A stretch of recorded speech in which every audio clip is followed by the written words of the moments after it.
Now, this is going to be a fast and furious, highly interactive workshop. So hopefully you all came ready. You've had, depending on where you are in the country, at least 2 cups of coffee or tea or a Diet Coke if that's your thing. And but I'm serious. We're gonna work.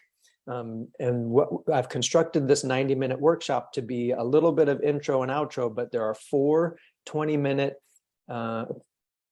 micro workshops, and we're going to look at how to make an ePortfolio assignment more equitable, looking at the different aspects of the backward design process as they pertain to ePortfolios and their assignments. So I'm going to share my screen. And the first thing I'm going to share with you is that there is a folder. And if you're familiar with Lord of the Rings, it's nothing like that. It's a folder with the slides for the session and a worksheet or handout for each part of our workshop, each micro workshop. So we'll be going through those.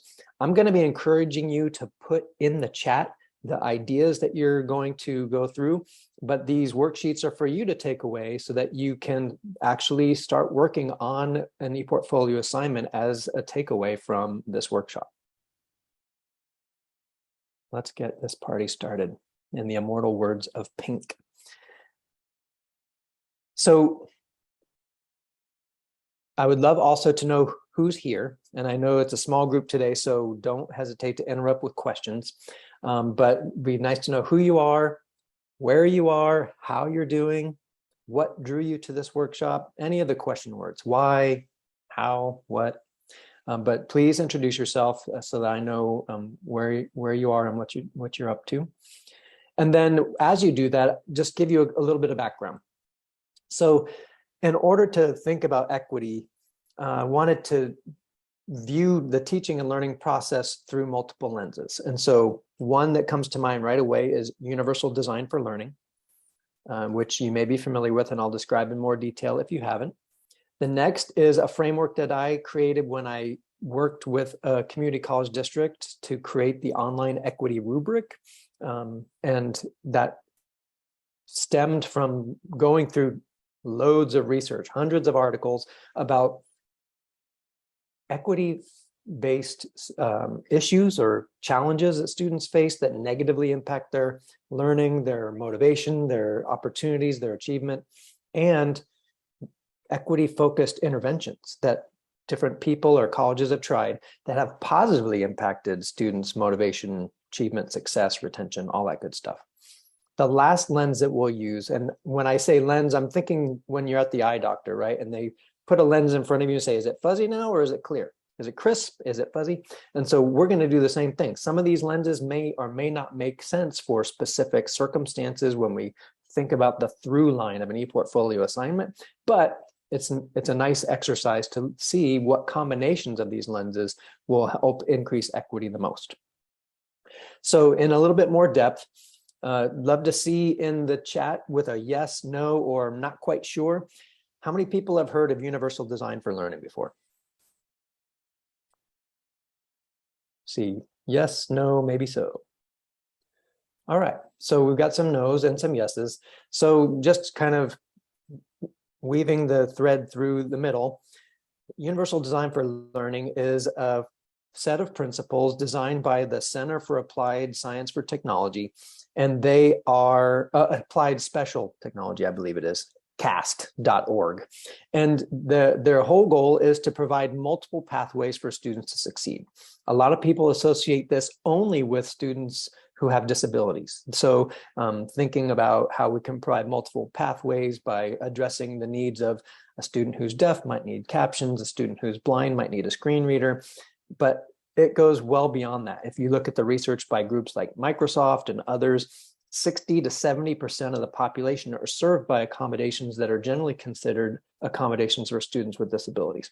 Similarly, Universal Design for Learning, when we talk about providing multiple pathways for students to engage with each other, to understand the materials that are presented to them, and to show what they know, those all serve students who might be working a job, might be speaking English as a second or third or fourth language, might be taking care of children, or just have busy schedules and may have limited access to specific technology. So Universal Design for Learning helps guide us in thinking through how can we structure the ePortfolio assignment. Again, we'll narrow our scope to that, so that we're serving everyone.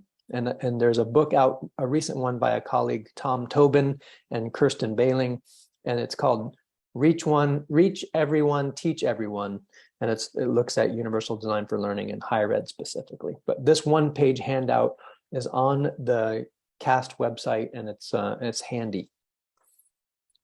So I also mentioned that I worked with the Peralta Community College District in Oakland, California, to develop an online equity rubric, because they had put equity as one of their core values in their distance education plan, but there were no tools out there anywhere for guiding instructors to think through, how do we make our courses or our assignments more equitable?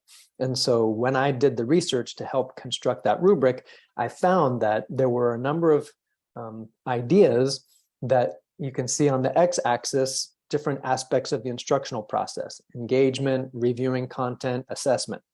And on the y-axis, you'll see different aspects related to equity: access, connection, and belonging. And so I created this framework in a 3x3 grid so that it's possible to basically lay them on top of each other, like those lenses at the eye doctor's office. So when we're looking at our courses, or in particular for this workshop, an ePortfolio assignment, we can start thinking about ways that we can improve the process. The last thing that I'll mention before we dive right in is that whether it's an instructor, a student, a support professional, these days there's a human at the other end of the internet connection, right? And so we have to think about what that means in the context of having students create ePortfolio assignments and interact with each other around them, whether it be peer review, providing feedback, writing reflections for specific audiences, whether that be academic audiences or professional audiences. We need to help students think about the human side of the equation. And thanks to Helen for putting the UDL guidelines in the chat. All right, so I've given you some pretext, some context, and any other text that you like. And the thing that I'm going to tell you now is that we are going to have a buffet. Some people might even consider it a fire hydrant that's unleashed upon the street in the hot days of the summer. It's going to be a lot of stuff.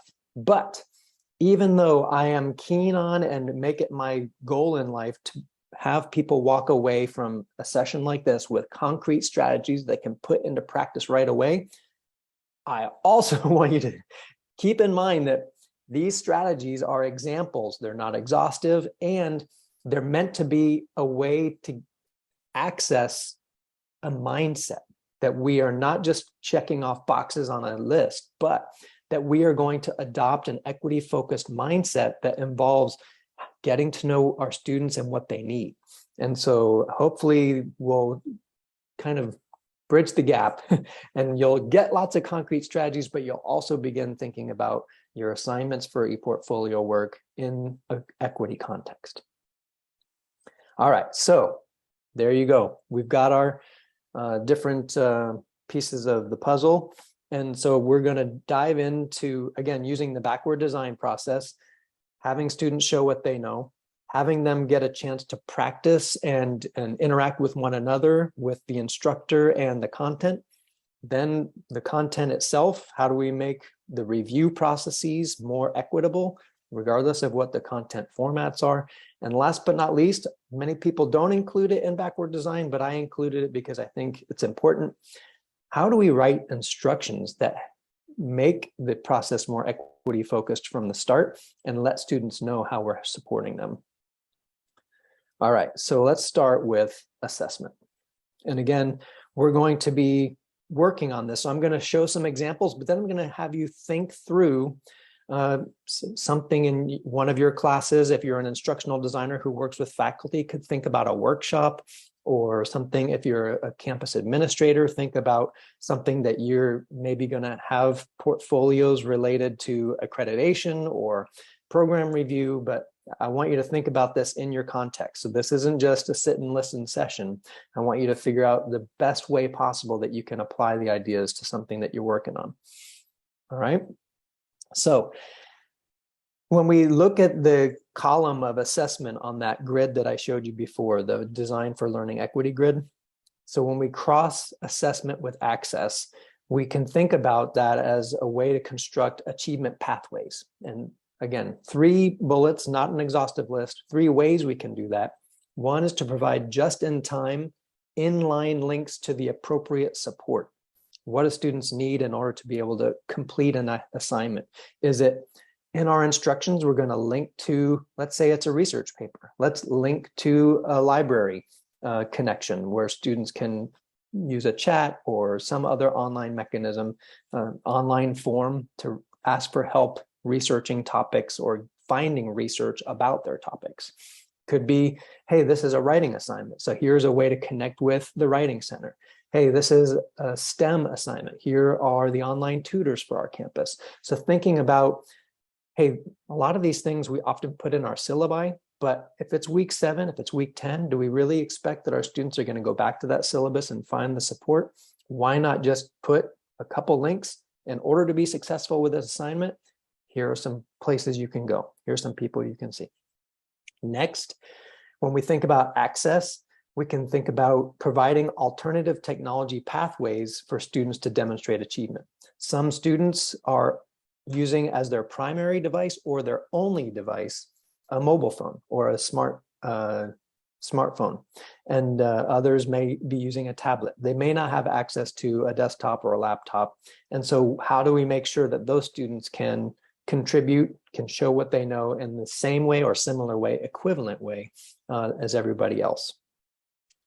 Also, bias plays a role in some of our assessment strategies, which can reduce students' access in not a physical sense or even a virtual sense, but maybe a cultural sense. And so thinking through whether or not we use prompts that come from a publisher that may use jargon or other ways that we might be excluding people from the process, we can manage that cultural bias within our assessments and activities. Diving a little more deeply, we can start thinking about those pathways as ways that students can adapt. And so a quick story, back in the early days, the days that Helen mentioned earlier when we first met, was when I started teaching online and hybrid courses in about 2007 or 8. And at that point in time, some of you may have been teaching then also, my students were submitting their work using probably 6 to 10 different programs, open document format and TXT files and Word and all these different things. Back then it was the Wild West. And so I didn't have all of the programs. I didn't have the equivalent of Apple Pages and all these things. I couldn't open some of these things. And so I just asked the students, hey, I know that most of these programs that you're using to write your papers allow you to save as a PDF. Would you just save it as a PDF and I can open them, score them, give you feedback? That's the goal.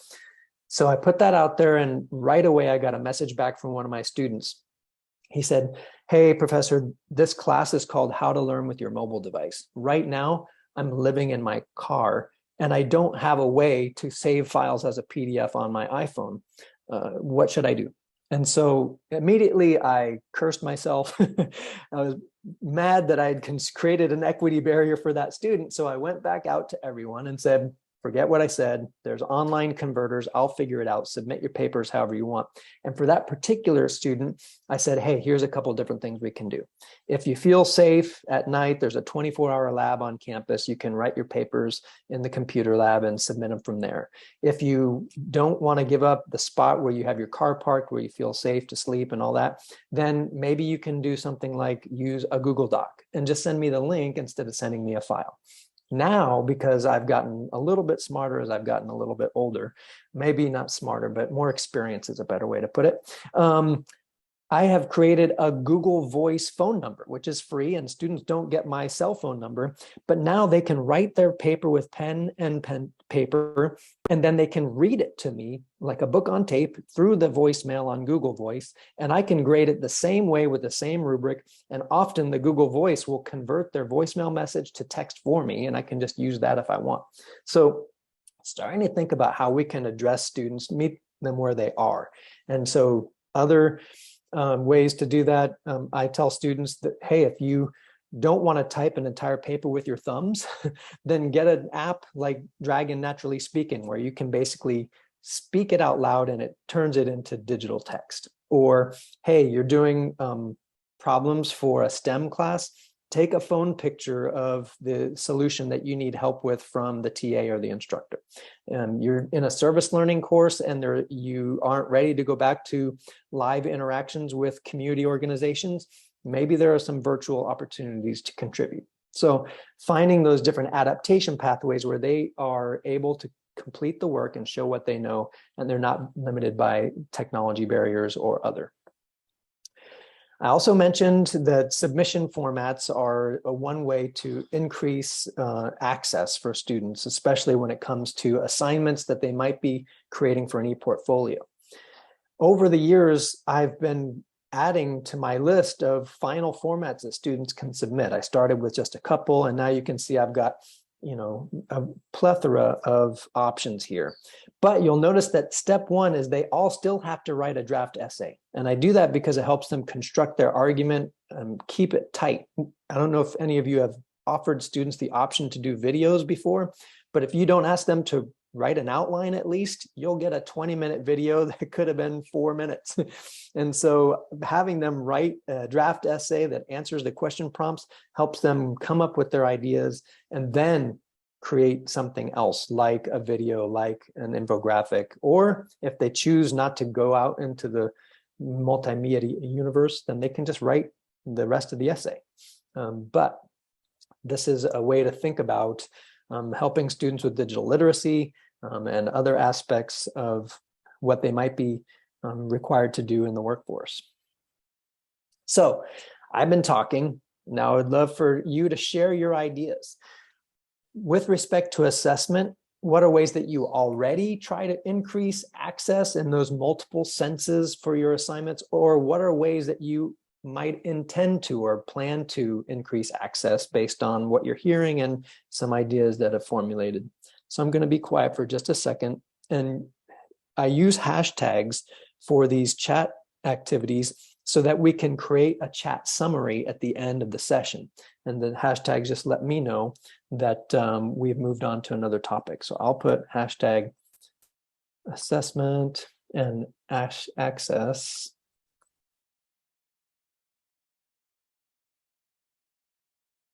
So that we have a starter. All right. Share your ideas. And because this is a small group, if you want to just raise your hand, we can do it by voice if that's your preferred format to share.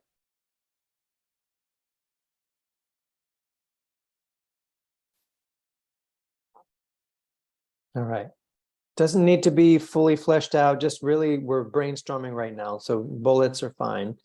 And what I'll do is as you're thinking through those things, I'll move on to the next idea, only because we're going to do this 4 times, times 3. So we'll keep moving.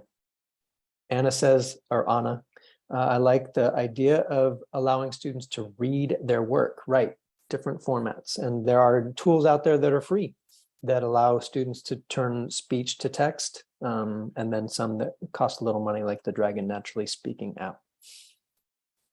All right, so the next is what happens when we cross assessment with a sense of connection. And so that might dictate how we help students get feedback. One is providing instructor assessment feedback using different media types. We'll dive into that in more depth in a second. Next, what about providing opportunities for peer review feedback, which is common for electronic portfolio assignments?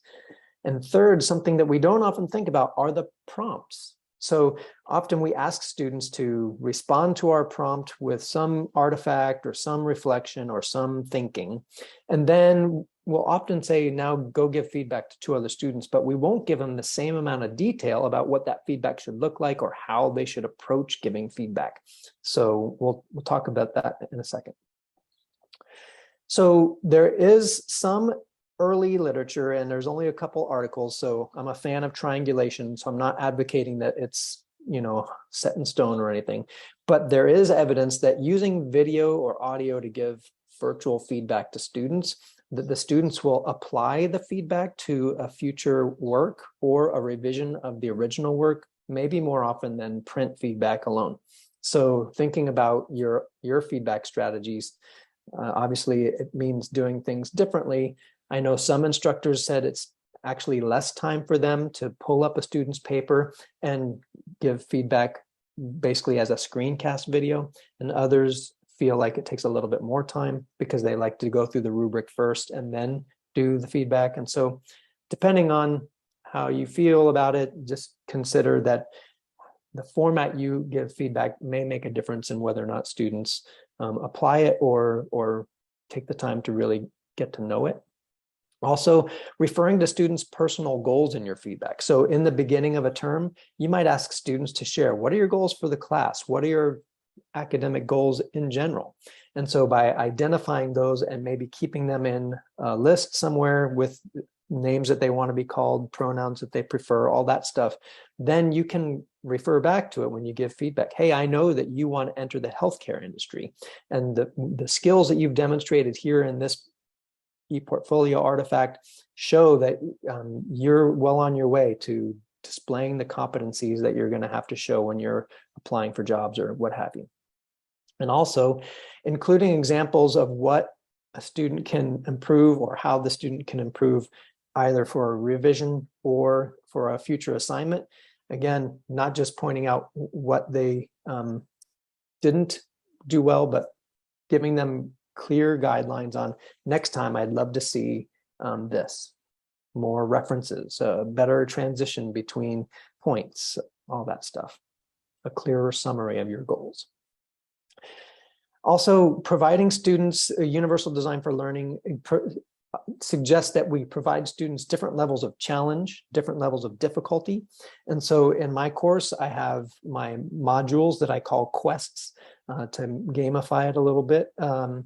They have 3 weeks. And then the first thing they do is they watch some recorded mini lectures because it's an asynchronous online course, and then they take some quizzes. Right after they do that, they've been exposed to all the ideas we're going to cover over 3 weeks. So they pick one that interests them, and they write a plan on how they're going to practice that technique, that strategy for learning with technology in their life somehow. Next, the second week, they participate in small group discussions based on the concepts, and they're expanding their thinking about it and seeing what other students think as well. In the third week, they're asked to summarize those discussions as a small group and use an essay or some other publication format to reflect on how did their exploration go? What worked, what didn't work, what would they do differently next time? And he says, consider language. I was teaching developmental psych and talking about concrete operational stage. One student came to me and said she visualizes a sidewalk and an operating room with those words. I had to consider additional ways to describe what those words meant. Yes. And Annie, I have an example from a physics instructor at a community college in California who said she wanted students to know more about pressure. And so she talked about how she scuba dives. And then she saw these blank looks in the room and asked people to raise their hands if they'd ever scuba dived or snorkeled, even though it was Santa Monica and it was right by the ocean, and nobody raised their hand. So she had to come up with a different analogy for this physics principle because none of the students had experienced it. So you raise a really good point about the use of language and being more inclusive. Then the prompts themselves. I mentioned earlier that sometimes we might have this glorious prompt about what students are supposed to do, and then we say, and give feedback to 2 students. And so maybe thinking about a richer way to ask students to give feedback. Some things I do, like find a student who's done something similar to you and someone who's done something different. I give them a sheet of probing questions so that they can ask students to extend their arguments if they're not complete, but really preparing students to be a little bit more intentional and thoughtful about the feedback they give, and also using the rubric with them, giving them a chance to practice using it. What's called calibrated peer review, where they all practice reviewing a dummy paper that either the instructor writes or that you ask a student from a previous semester to let you use. And then everybody basically norms on the scores that everybody agrees should be given, because some people are lenient, some people are strict, and we want to have a more consistent feedback system for our students. So thinking about how you already or intend to increase connection with your assignments for ePortfolios, whether that be through the feedback process, peer review, or the types of prompts that you use.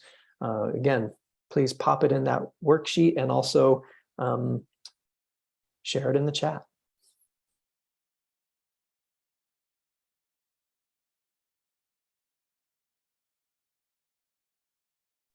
Catherine says peer review by drawing what someone wrote in a descriptive paper. Nice. So is that a physical drawing, like a diagram? It is. And it helps. What it really does is it helps writers, I think, more even than, the drawers get something out of it, but it helps writers figure out what they have taken for granted, what they have experienced, but not translated into the description, like things like where things are located. I teach art history, but you can do this with anything. You could do this with a primary source in a history class. I think you could do it in lots of different disciplines, preparing people to take field notes, things like that. But things like the number of items and where they're located and how much, if they're close to you or far away, how big or small they are. Those are the kinds of things that usually don't get described. That's nice. And I like the idea of converting images to text. It helps people think in alternate ways, right? It's using both sides of the brain. Annie, I answered your question in the chat. Should you have access to the worksheets? I didn't, because then everybody would be entering it in the same sheet. So you can either make a copy in Google Docs or you can download it as a Word doc for your personal use, depending on which format you prefer.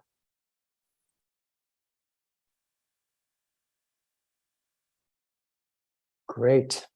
Well, as you generate those ideas, I'm going to pop to our third way of looking at assessment, and that's belonging.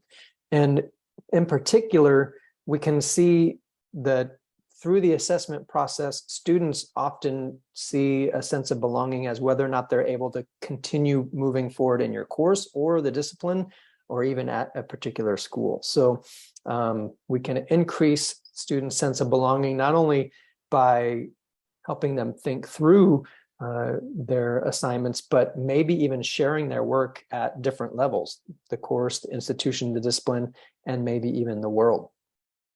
So how can we construct that? Well, we know that asking students to submit their work in specific places defines who gets to see it, right? And so if we have specific things we want students to do and we want it to be a one-to-one relationship with us, the instructor, we might ask them to put it in the assignment tool in the learning management system, or something like Dropbox or something like that. When we start having students work in small teams, again, the learning management system or an ePortfolio tool that has some restrictive capabilities allows those students to interact with each other in small groups or the entire class.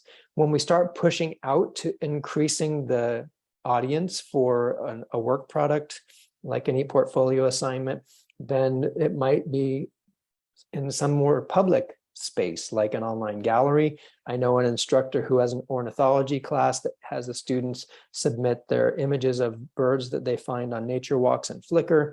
I know there are some instructors who create course level portfolios so that small groups can submit their works and they all can see them in one space and use it as a way to compare and contrast the different things the students learned. And then in some cases, again, ePortfolio tools or collaborative tools like Google Docs or VoiceThread can be used to engage people in the rest of the world. We have a fashion design instructor at San Francisco State where one of the students used Instagram to post their fashion designs and get feedback from real designers who are working in the field, in addition to getting feedback from the instructor and the classmates. And so thinking through who should have access to the work and where can we put it is one way to frame that conversation for yourself. So thinking through the activities that you ask students to complete for your ePortfolios or just for your course, think through at what level should students be prepared at some point, whether it be the drafts or maybe the final products, especially at the program level, if it's a capstone. We saw in the student panel a lot of evidence that students are ready to share their work beyond the course. So think through how can you help students increase their sense of belonging through your ePortfolio assignments, and who can see their work and give them feedback or kudos or encouragement.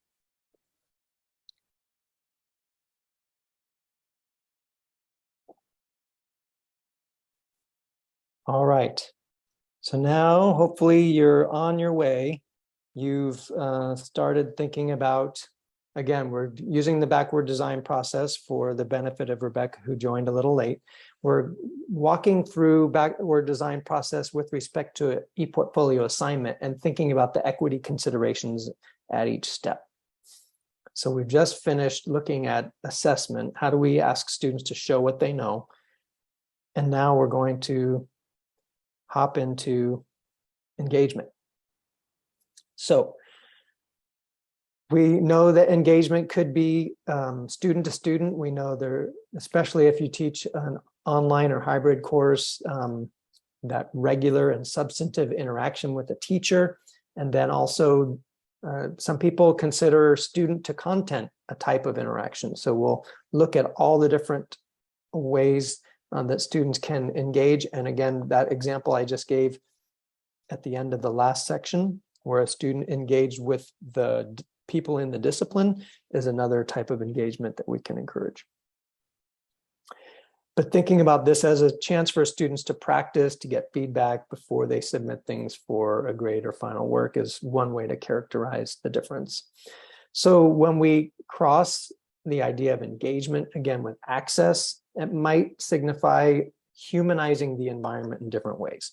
One is to make sure that our presence can be seen and felt by the students throughout the assignment timeline.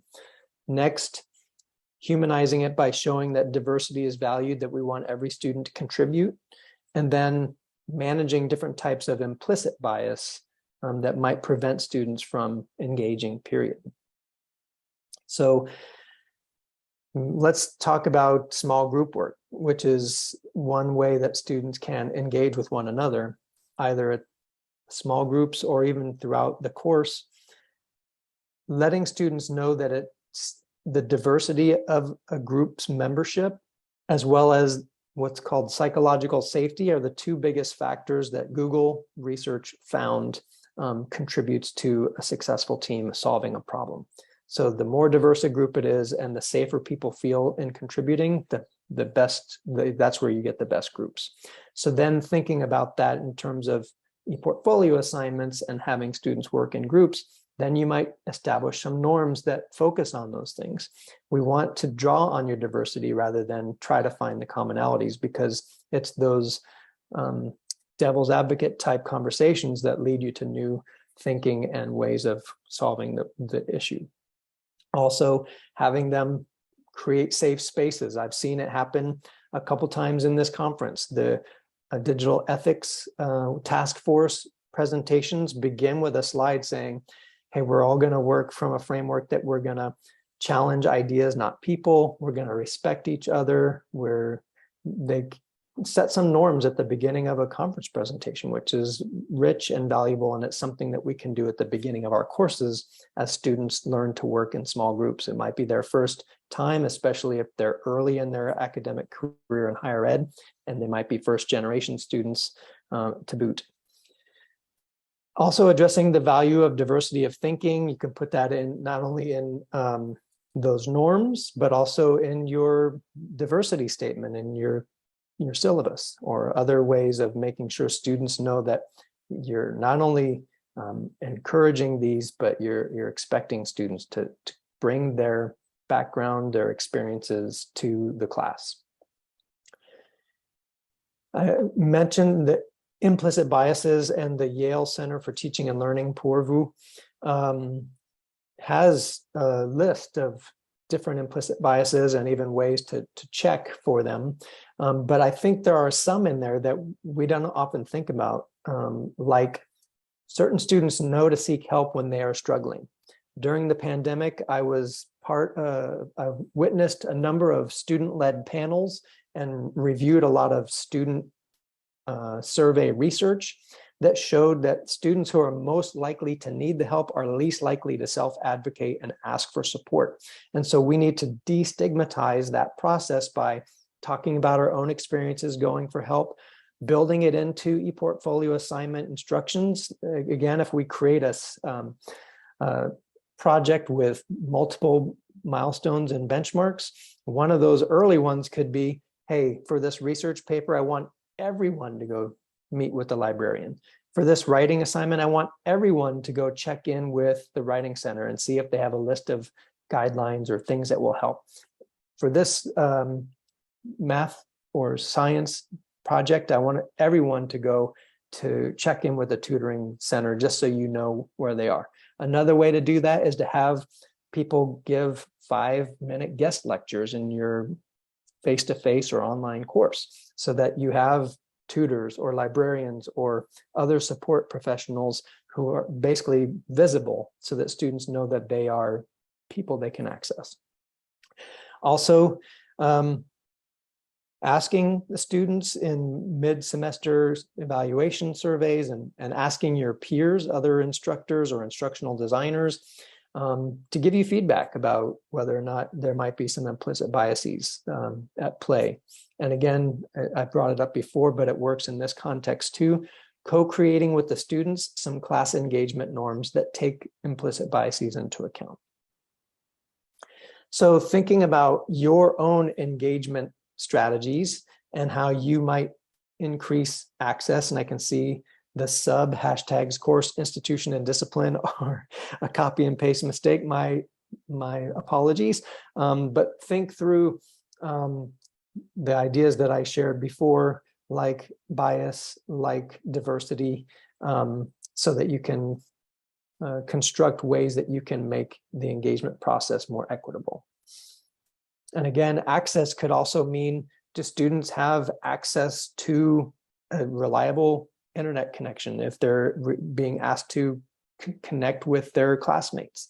Or do they even have classmates' contact info? There are some instructors who do what's called ask 3 before you ask me, and they ask students to get contact information for 3 students in the class, so that they're used to connecting with each other and solving those problems that typically can be solved by pointing out a page in a book or a syllabus.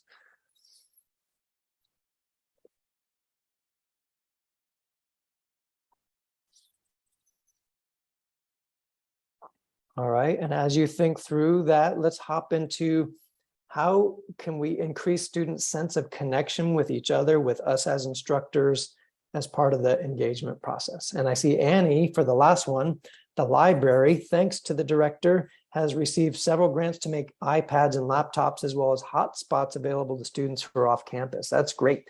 And making sure students know about those. So even if it's something that students hear about from counselors or other points of contact, let's not assume that they've heard about it, and make sure that they know early and often, especially before the semester begins. If you're one of those instructors who sends out a note to people who have registered, let's say a week before class starts, that's a perfect time to let students know about something like that. I know during the pandemic that campuses tried to spin up initiatives that would do this. One student didn't find out about it and couldn't get her laptop until a month after campus was closed. And so she was relying on the kindness of people in her building, not even her family, but people who lived on the same floor of her apartment building, because she had no other way to do the online work without somebody saying, here, you can use my laptop for the next hour. And so great idea, Annie. And it is fantastic that the library director has made that possible. And so it's up to us to make sure students know about it. And it's better that every teacher tells them instead of assuming that, oh, somebody else has told them, I don't need to do that either. All right, so when we cross engagement with connection, really we're talking about human connection that I showed earlier. So let's require interactions among students that not only deepen learning, but can strengthen those personal connections, having students see each other as potential network connections in the future, managing a different type of bias called human interaction bias, and also connecting students, again, to those appropriate resources and services at a distance. You'll see some of these things repeat because they fit in more than one category. And so if we actually use these strategies, then we're touching multiple bases. So my colleague at San Francisco State, Kimberly Tanner, she's in biology and wrote an article a few years ago about how can we make engagement more inclusive and create that sense of connection that we want. So one is to have students take some time to think about some topics before they talk about them. That many of us have used Think, Pair, Share activities. And so that is designed to give students some individual time, maybe a minute or two, to come up with some ideas and then discuss them. Then we also have building an inclusive and fair class community. And that might include creating space to discuss the diversity or lack of diversity of voices in the field. And we'll get to this when we talk about content, but the lack of diversity represented in a textbook or materials created by a vendor or a publisher or a company or something like that. There are other strategies in this article about monitoring your own behavior, students' behavior, but it boils down to being proactive and establishing those community norms that I talked about earlier. Now, this one surprised me when I saw the study in 2018 from Stanford, where our friend Helen Chen teaches and works. They found that for online courses and specifically in discussion forums, based on the students' names alone, online teachers, regardless of who the teacher is or what their background or identity, are 94% more likely to reply to white male student names in the discussion than to other students. When I saw that, I teach 50 to 100 students in my class, and I was like, oh my God, am I doing that? So I immediately created a Google spreadsheet, which you can see in the middle right-hand side, where I have a column for all the students in my class and then a column for every discussion that I have assigned. And I have probably over a 16-week semester, somewhere around 10. And so I tell students, hey, I cannot respond to 50 to 100 people every week, but I am checking to see who I've responded to recently, and the people who haven't gotten a response, I'm going to make sure you're the top of the list. And so I make sure that over the course of the semester, each student gets the same amount of feedback. And of course, I always have the practice of also replying to students who got no feedback from their classmates, because it's real demotivational factor if a student does a whole lot of work and then nobody reads it, nobody even clicks the like button. That's going to tell that student, why would I do this level of work again? Nobody's reading it. It's not worth it. So we know that this interaction bias plays out in face-to-face classes and synchronous environments like Zoom. So I've shown a corollary activity where you can use index cards or a spreadsheet or something like that with a randomizer, so that you shuffle the deck. And then today, when I call on a student, I ask a question, I'm not going to call the dominant speaker. I'm not going to call the student I know has the answer. I'm just going to pick the top card off the list. Alejandra, it's your turn. here's the question. And if you don't have the answer or you only have part of the answer, that's okay. We're here to learn together. So we're going to do phone a friend, like Who Wants to Be a Millionaire? And I'm just going to take the next card off the stack and they're going to help answer the question. It reduces that bias that takes place when we're calling on students in live environments, whether it be in person or on Zoom. And it also, a nice side effect, compels students to be more prepared when they come to class. So this strategy actually has been shown to more students will do the reading knowing that they may be called on. Now, there are some faculty members who are not a fan because they recognize that there are shy students, students who speak English as a second language, who might not be comfortable speaking in large groups. So there might be ways to use small group activities where they are comfortable speaking to their peers and have somebody report out the types of things. You're going to have to balance all those things on your own, but just recognize that when you're calling on people in a class, there can be bias in who we call on. So thinking about how you can increase students' sense of connection with each other, with you, as you engage around ePortfolio assignments, share what you've got in mind.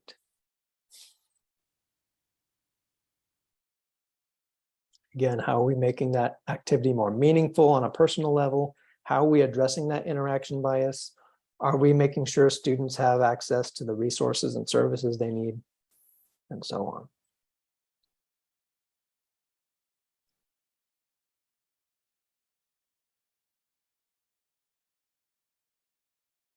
All right, jotting down your ideas. And again, I apologize that we move so quickly through this. It's more meant to be a buffet of ideas, tapas, if you will. This isn't a full meal. This is a lot of tapas.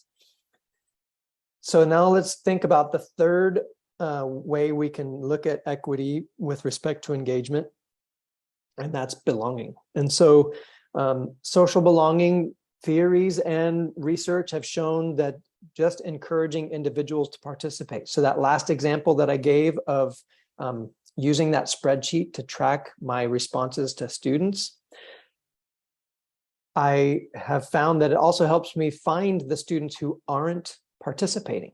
Because when I see that I haven't responded to a certain student in 3 weeks, that's a flag for me. But when I go back to the discussions and see that they haven't submitted anything to respond to, then I create an email and say, hey, I notice you haven't been logging into the course, or you've been logging into the course, but you haven't been participating, and we want your ideas. Everyone's ideas are valued here, and I want to encourage you to share yours. Do you want to start with an email to me to try ideas out before putting them in public? Or what does support look like for you? I also see Catherine brought up, there can also be interaction bias in the sense that some students are more confident and answer every question. Absolutely. Those dominant talkers often have a confidence level that hopefully is warranted, but sometimes not. But also that confidence level can make it easy to call on the person, again, who we know has the answer. We've got to move on. We've got to cover the content as opposed to making sure that the students are taking in what we're sharing with them. Also, showing that engagement is valued, demonstrating caring. That same email that I just described to students who have maybe stopped for a little bit, maybe for work purposes or what have you. My email used to be the title of my course and then something like deadline approaching or something administrative, hoping that that would compel them to respond. And when I switched my framing so that I was looking at it from a human perspective, and now my email, the subject line is, "Are you okay?" ? And then the first paragraph is, "Hey, I know it's the middle of the semester. 80% of the students on this campus work at least half time, and many have other obligations outside of school. So my good job is to make sure that you meet the goals that you set for yourself on week 1 in this class. You wanted to get this grade. My job is to help you do that. How can I do that? What do you need?" And so a lot of them will say, "Oh man, I had to work 50 hours this week. I'm so sorry. I'll get back to it. I'll catch up." Or just give me a second and I'll be in there today. But I used to get 10% response rate to my more administrative sounding emails. I get a 2/3 to 3/4 response rate when I say, "Are you okay? What can I do to help?" So that's just something that I've noticed anecdotally. I don't have research to back it up yet, but definitely saw an increase in student appreciation for the fact that the teacher cares how they are as people. So other ways that we can increase connection and belonging.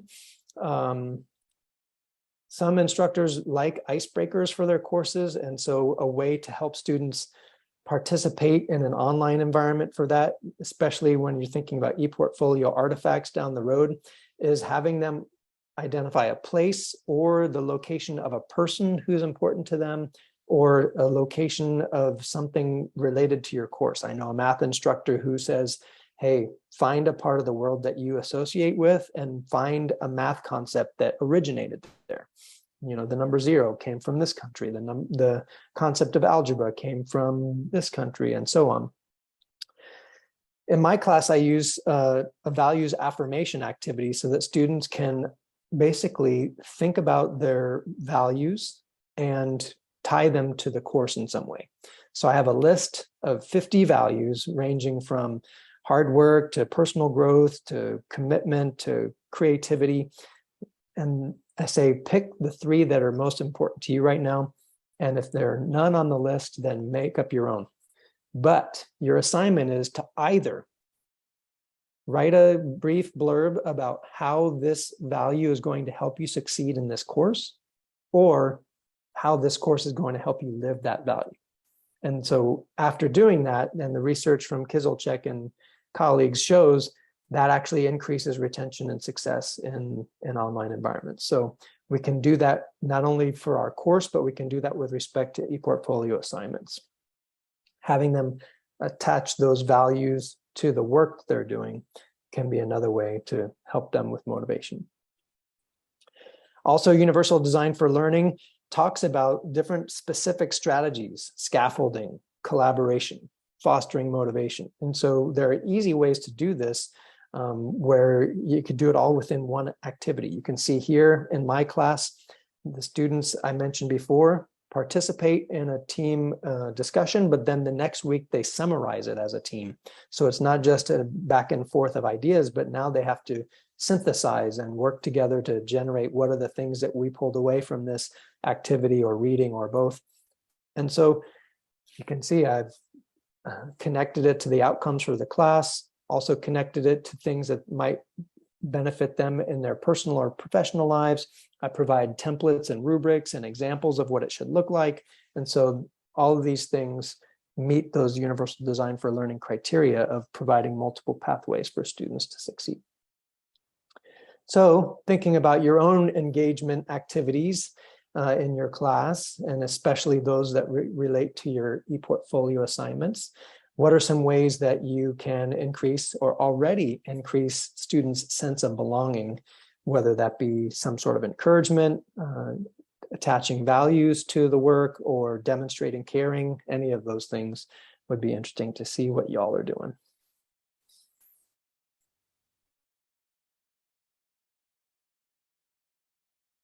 All right, for those intrepid explorers who are going to continue on, let's check out our third category, content review. So how do we increase learning equity when it's related to reviewing content for an ePortfolio assignment? That could include sharing multiple perspectives or using low cost or no cost open educational resources. Let's see what we're going to chat about.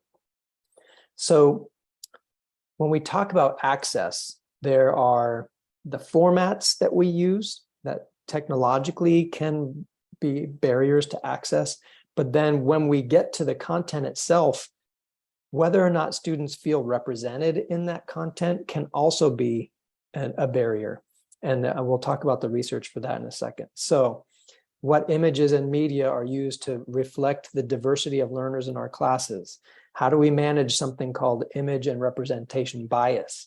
How do we help students manage costs? Another way of a barrier to access if they can't afford a textbook or course material. How do we make our course more transparent?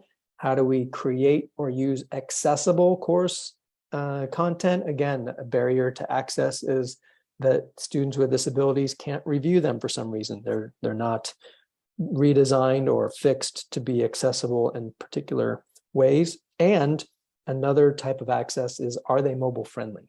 And I ask instructors all the time, have you tried going through a module in your course using only a phone? How easy is it? And I know there's one instructor who goes a little bit overboard. He's out in Kansas State University, and he'll record himself reading the articles that he assigns to students so that they have an audio version as well as a text version. You don't have to go that far. You can just tell students, hey, there's a plugin for the Chrome browser that will read the text to you.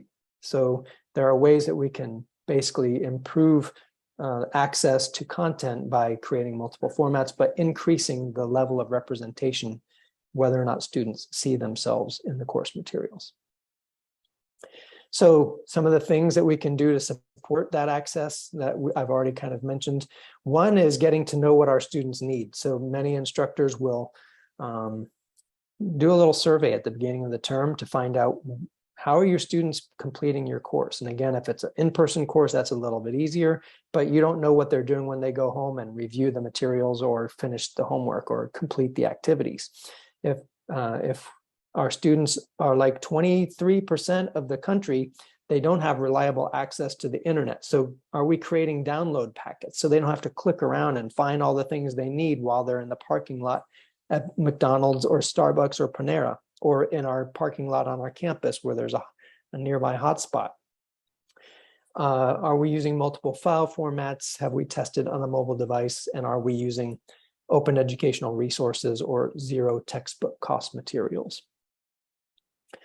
When it comes to representation, I mentioned that research. So Davis, Barrick, and Talley a couple of years ago found out that students, especially students of color, see less value for learning in materials that don't represent them or include role models for them. So that means that strategies that we can adopt include using image galleries that promote diverse representation. And because I've been doing work in this area for a while, I put together a quick document. It's 2 pages. The link is in the chat right now. And it's basically just a list of galleries that are dedicated to diversity in some way or other. So some may be based on ethnicity, some are based on diverse ability, some might be on body image, but regardless, we can start thinking about our own materials, the ones that we have control of, like presentations we create, putting images in the learning management system. And if it's something that we don't have control over, like a textbook or something else, then we can turn that into a conversation for students. Hey, what images would we like to see instead that are more representative of women in business or leadership roles, people of color in the sciences, what have you? And even create a discussion around how that plays out in the field. So again, you're increasing that sense of belonging for students when they know that there are role models out there for them where they are trying to go.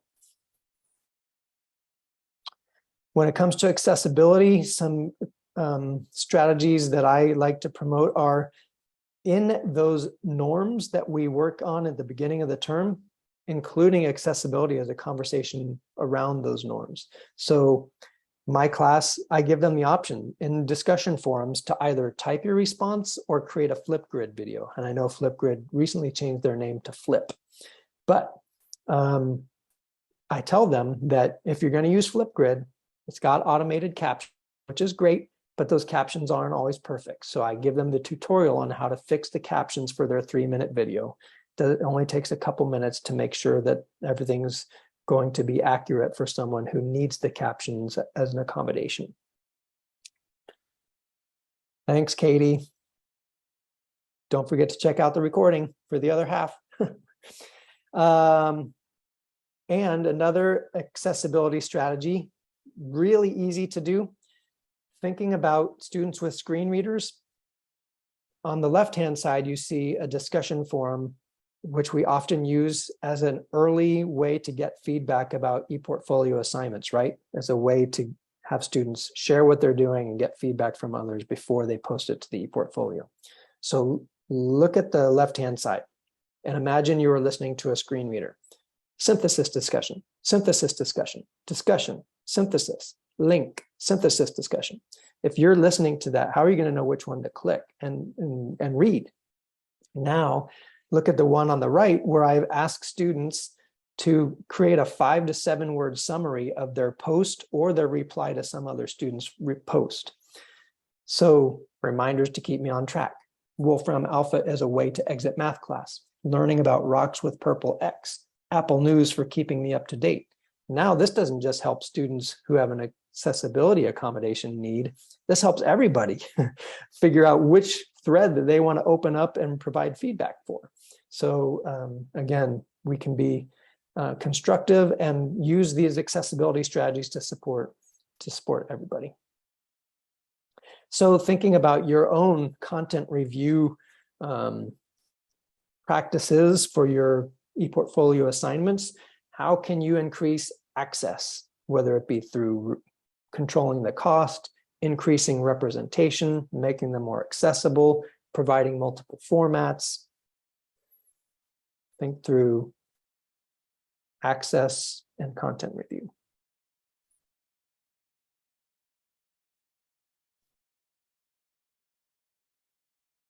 Right, the next category is connection. And so what sense of connection can we help students find within the content we're asking them to review? We can showcase multiple diverse perspectives on course topics. So in the last one, we saw that students want to see themselves represented in the images and media that are used. But what about the perspectives on the topic itself? Next, supporting content review through a collaboration process, something that some people are using now more, but it's not as widespread as it could be. And then having discussions about the way stereotypes and misrepresentations in the course content or content that's out on the web related to course topics could negatively impact some of the students in the class. So in my own class, I've mentioned before, it's called How to Learn with Your Mobile Device. And it's really learning about how to learn and then figuring out how to use technology to use learning improvement strategies. As part of the conversation in my class, we look at a concept called the growth mindset. Some of you may have heard of it before. I see some nodding heads. And when I first brought this up in my class 10, 15 years ago, it was mainly Carol Dweck and her colleagues and the work that they had done to create the growth mindset literature in the first place. I'd have students take a quiz and they would review a TED Talk and move on with a discussion. But as I've been incorporating more perspectives and trying to make my course more equity focused, I went out and looked for other perspectives about growth mindset. And I found several. So Luke Wood from San Diego State talks about how we may need to adjust our thinking about growth mindset to support students of color, because the growth mindset says we want to praise effort, not ability. But Luke Wood says students of color, and especially male students of color, may never have heard that we think they are able to complete the work. So by changing that so that we say, hey, I know you're able to do this, and I'm going to support you in doing it. High expectations, high levels of support. He gets us to think differently about the way Dweck frames growth mindset. Angela Duckworth talks about passion and grit as contributors, factors for success. Anindya Kundu talks about student agency and socioeconomic factors that may come into play that students can't control. Hey, I don't have the money to get this resource, so I may not be able to take this class. I'm no longer feeling like I can grow in this respect. I can't pay for an SAT prep class or a GRE prep class. So I'm going to change my path based on the conditions that I have. So thinking about all the different conversations, my class has become much richer in the discussion of growth mindset now that we have multiple perspectives. And I ask students to find others. Actually, this summer, I did another pass and found another 6. So now I have to figure out which ones to pick because that might be too many. I used to teach preschool, and the rule was that you only have 3 options and you have to be okay with any of the 3 options the students pick. And I think that works for college students too. Next, I mentioned that we can create pathways for students to review content together. And so some of you may have heard of tools like Hypothesis or eMargin, which are basically a space where everybody reads the text together. You can highlight the things you find important and see what other students have highlighted. The instructor can post little prompts as you go through so that students know what they should be trying to get out of each chapter or segment or article. Students can ask questions and have them answered by the instructor or the other students. But we know that some students are independent learners. Often they come from cultures that are Western or Eurocentric, but there are a number of students who come from other learning traditions that are interdependent, that are used to generating knowledge and learning in community. And so creating opportunities for students to work with course content in a collaborative sense means that we're meeting the needs of students who come from different learning traditions. We can do the same thing with audio and video. There are other tools out there. SoundCloud, many people don't know, has an option to provide feedback loops on the audio clips. So that could be for things like podcast episodes or other things. And then video through tools like VideoAnt or Vialogs allow students to review and comment on videos, and those comments get attached to a specific time code. So if somebody clicks on the student's comment, it'll jump to that point in the video so you can see the correlation between what they're asking about and what's happening in the video. So how about you? You have the content that you ask students to review to prepare for the ePortfolio assignments. How can you help them increase a sense of connection through that process? Suzanne says, doing outreach to and consultation with faculty on identifying and thereby building collections of e-resources supportive curriculum, focusing on acquisition of titles with unlimited simultaneous access to encourage use of resources that will be of no cost to students and are accessible 24/7. Nice. I should be having you teach this workshop, Suzanne. Love it.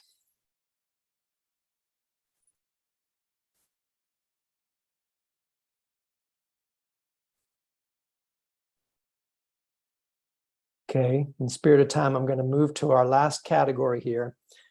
How do we look at content and belonging? Creating a personal context for students to connect to that content. And that could be helping them see or asking them to look for connections to their own goals, identities, or backgrounds, or asking them to connect the content to the backgrounds of others. Let's say you're in a sociology class that's studying immigration and its impact on the people who have to immigrate. Having them connect with those students, those people's backgrounds can be a powerful way to do it, and so on. And this activity from a colleague at the Peralta Community College District, Laney College in particular, she had students before the pandemic watching videos and writing a quick summary of it. And even before the pandemic, she created this new activity to help students find a more personal connection. She would have them review the same 15-minute video clips, but she'd have them do it with family, friends, roommates, or community members and lead a discussion about what that video clip means to that group. And instead of just posting a summary of the media, now they're posting a summary of the discussion of what that media means to the group. And instantly, everything changed. The students found it to be more meaningful, and the instructor found it to be more meaningful as well. So I am going to use this strategy in my own class. And even if they just get together in small groups and take turns facilitating the discussions, I think that's really rich. So thinking through ways that you could increase students' sense of belonging through content review, whether it be through their personal experiences, empathizing with the experiences of someone who is part of a population you're studying, or their personal experiences. Those are different ways we can accomplish those goals.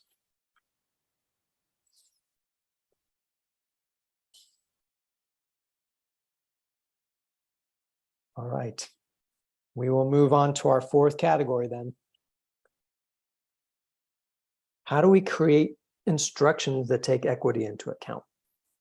And so some of you may have heard of the transparent assignment template. It comes from a group called the Transparency in Learning and Teaching Group. I'm going to put their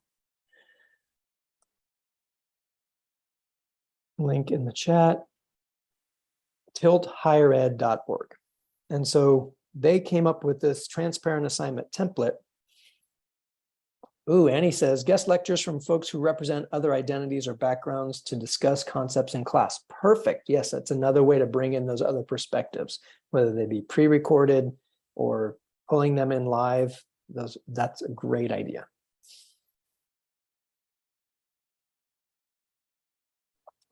The transparent assignment template has three core elements. It basically looks at the purpose, the task, and the criteria. The purpose, what are the outcomes this activity, this ePortfolio assignment asks students to demonstrate? What knowledge or skills are they going to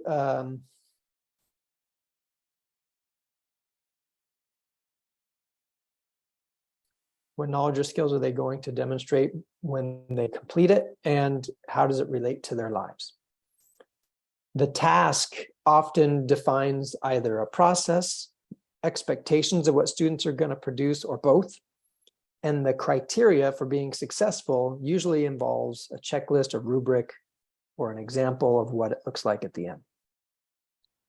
And you have access to these slides, and the direct link to the template itself is here. But in handout number 4, the second page of the handout for this workshop, I've created my expanded transparent assignment template. So you'll have that in addition to the original. It's a Creative Commons document, so mine is as well. So those three things, purpose, task, and criteria, I have reframed as the why, the what, and the how of our ePortfolio assignments.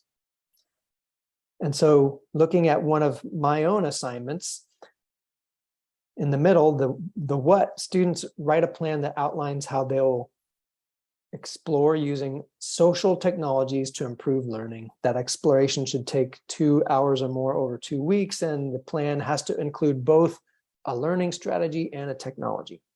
The why up at the top, well, we're going to practice using social technologies to implement learning strategies, which is my course is all about. And how can they be successful? They can use the rubric. They can use a template that I provide for them to fill in so that they can create a plan to meet the criteria on that rubric. So thinking through, again, now we've been going through this whole workshop, is there a specific assignment that you have in mind? And if so, quickly jot down for yourself the what, the why, and the how of your assignment.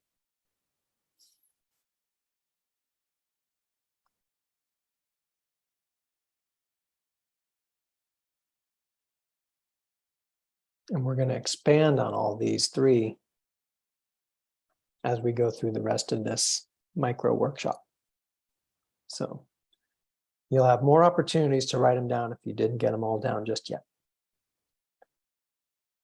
So the meaningful connections, the why, the original template says, hey, let's look at the outcomes.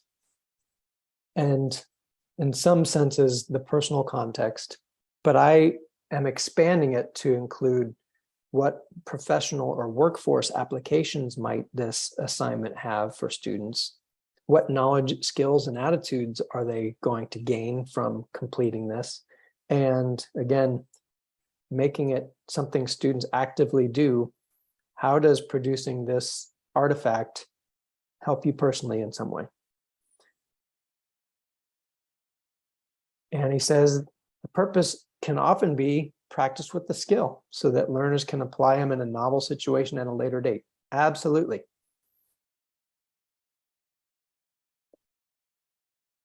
And we know that even though there are 3 options on this list, some of them may not apply. We may not be able to see easily a professional or workforce application for an activity we ask students to do. That's fine.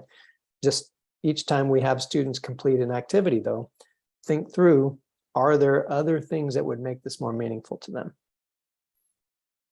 So here you can see,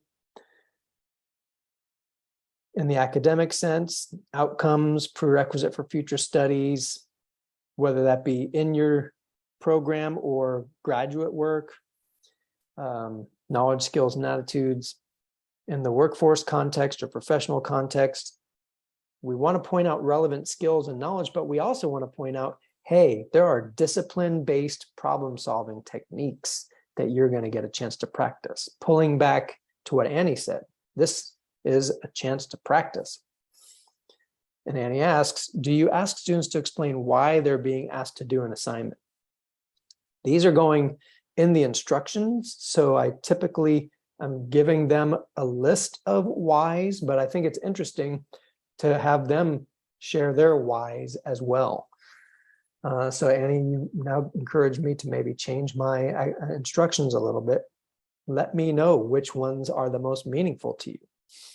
And that would be valuable for each time I teach. I get kind of a mini feedback loop. I love it. And then in the personal sense, and I do ask students about this, are there ways that creating this artifact will help them in their personal life, in their community connections, or in some other way? And in my class, because again, I told you about how they write those plans of something that they're going to try in their own lives, I give them 3 choices because they're learning how to learn with technology. So they can choose one of 3 strategies. They can choose to apply a learning strategy in one of their other classes they're taking. They can apply that learning strategy to something that they need to learn for work, whether it be a formal training or, hey, I need to get better at this skill, so I'm going to go to YouTube or whatever. And they can also choose to meet a personal learning goal. I want to learn how to make Italian food. I want to know how to play guitar. I want to know how to speak Korean. Whatever their personal learning goals are, they can apply those same strategies. It makes no difference to me. So in some cases, Annie, I do ask students to explain why they're doing an assignment, because they're putting it in a context that means the most to them. They're applying it to something where they'll get the most benefit. Now, Annie also points out, I found that many students don't understand the why of general ed courses. Right, my class is a general ed course. And I try to encourage them to identify where the knowledge, skills, and attitudes can be useful in the future. Amen. Annie, I can tell you and I need to connect. We are doing similar work. I'll put my email in the chat for all of you so that we can all stay in touch. Here we go. Now, thinking about your assignment, tell me more about the why of your assignments, and it can be an academic, professional, or personal context.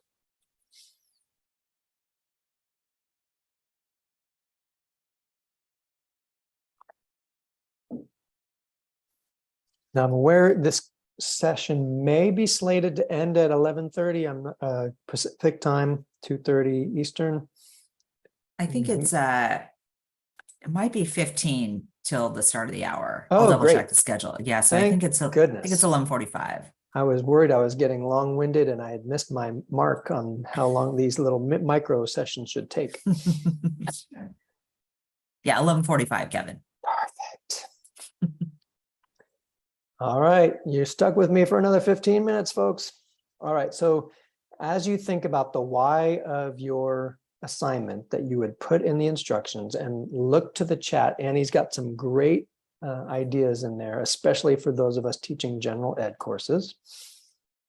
Let's look at the what. And again, The original transparent assignment template has us think about the process we want students to follow and the expectations of what they're going to produce.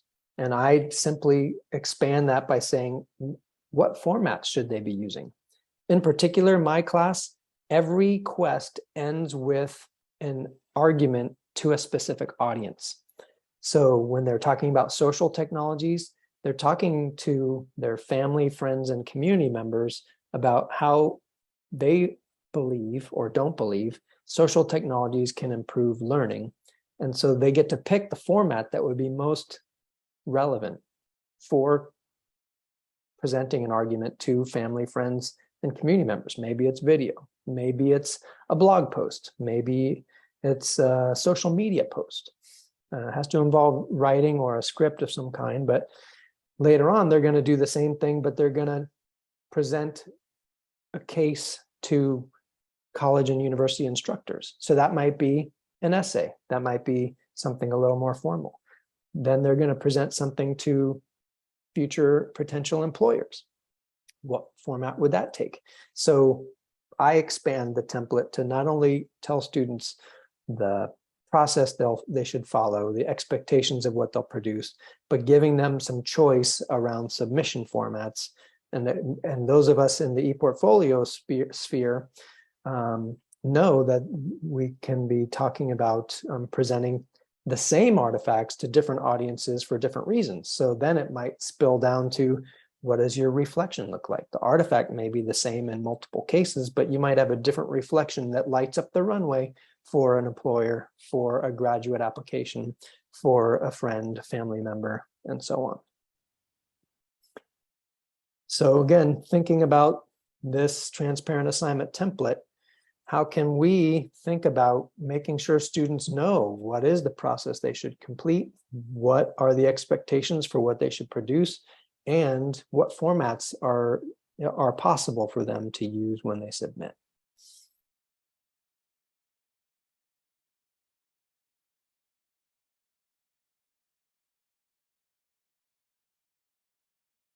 All right, the last of our three parts of our triangle here, the how. So when we think about, again, the original transparent assignment template really focuses heavily on instructor support. We're providing a checklist, we're providing a rubric, we're providing examples from other students. And I brought up earlier in this session that I think we cannot rely on students to go back to the syllabus and find those links to other types of support, whether those be academic or non-academic. So if we think about creating a just-in-time, how to be successful for this activity for each ePortfolio assignment, then we can include the rubric and the checklist and the example work products, absolutely. But then, do we have any templates? Do we have any explainer videos? Do we have any tutorials that would help students if they're using specific software and aren't used to it? Do we have any peer review activities that we can involve that give students feedback loops before turning it in for a grade? And then outside the classroom, whether it be virtual or physical or both, do we have links to the appropriate academic support groups, whether it be tutoring, counseling, library, service learning, or other? And then non-academic support groups. Hey, I know that this assignment causes anxiety for some students. It's a big percentage of your grade. Don't fret, or maybe that's not an appropriate way to say it. I don't want you to fret. And there are places you can go for support. There's the psychological counseling group. There is a mindfulness app that helps you with breathing techniques when you're feeling stressed. But putting those right in there, so you're acknowledging that some things that students are asked to do, preparation for big exams, big assignments that go into an ePortfolio, can be stress-inducing, and that we want to address that rather than not helping them work through that on their own. Kevin, I have a question about Please. providing example work. Yes. So I know sometimes that can be really, really helpful for students, right? So that they can really visualize, but then sometimes it becomes constraining. right? And students will just use that and like just change the appropriate things so that it is for them, for Right. their assignment, and they won't go beyond that. And so how do you sort of manage those expectations to encourage going beyond that? Right. So typically what I try to do is provide an example that's maybe close, but not the same.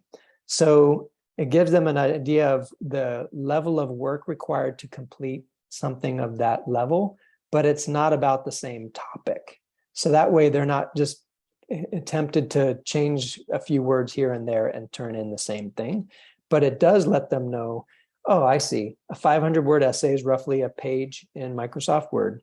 And these are the prompts, and I can see how this one's been constructed. I typically pair the example with my template that uses the example chunks, but put into the template. So if it's a 5-paragraph response, and then I just take each paragraph and put them in the right box so they can see how you go from idea to template to finished product. And again, I try to pick something that's close but not the same, because I do know that there's a temptation. Hey, I'm busy. I'm coming up on the deadline. How do I just turn this into something that will get me the points? Instead, I try to say, this is an example of the level of work I'm expecting for this project. And I put in my instructions, so be sure to leave enough time to be able to do this level of work. And when I give out deadlines, I have an online to-do list using todoist.com. I'll put it in the chat. It's at least was free, but these things change all the time.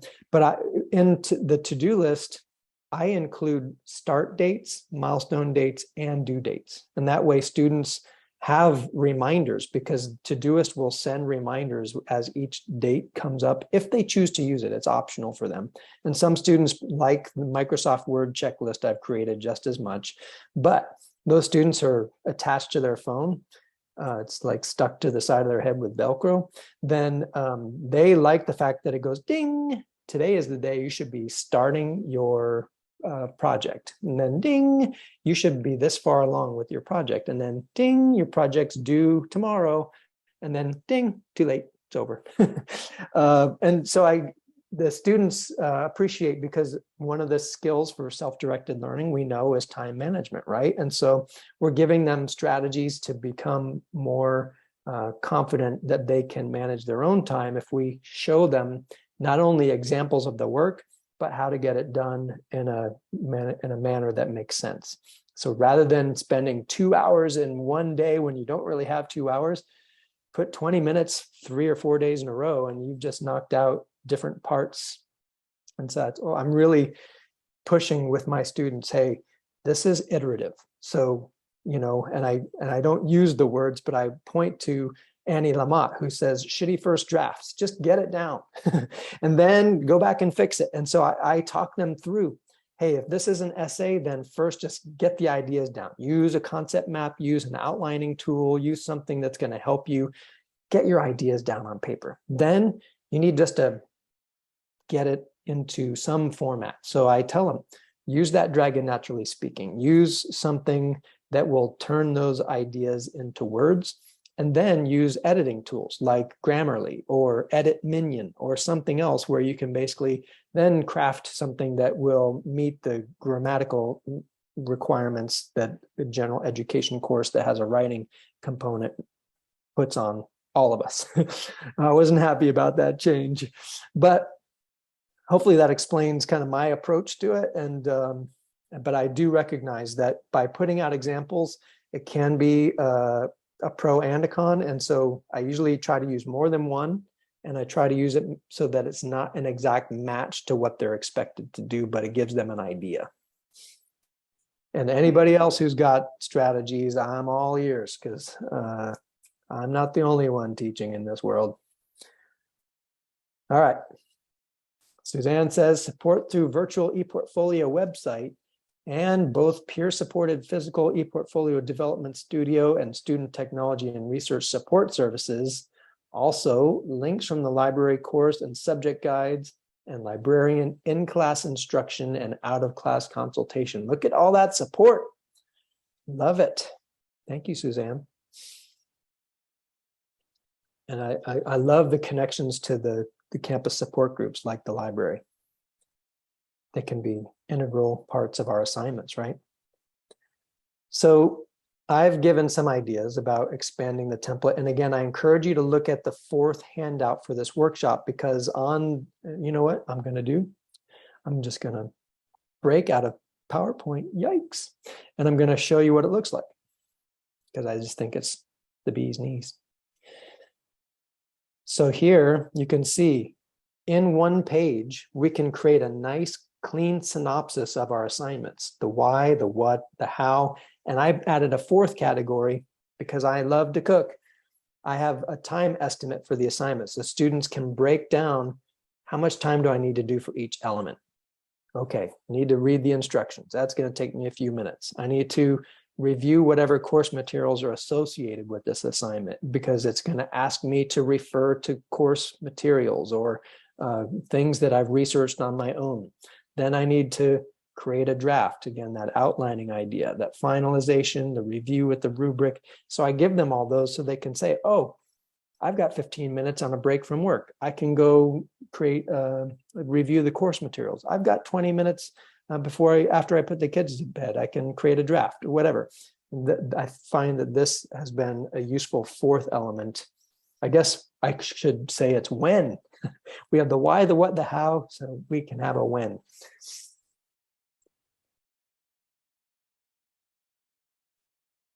But those are the core concepts that I wanted to share with you all. I do have some references and that's the wrong slide. I should say not Lily, it should say Abel.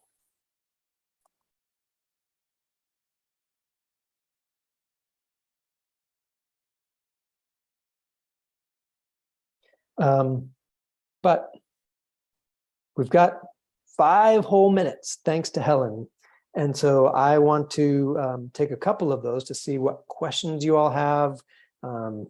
Was this at all valuable, or have I just been, driving you all crazy with my jokes and comments? Tell me, what can I do to support you?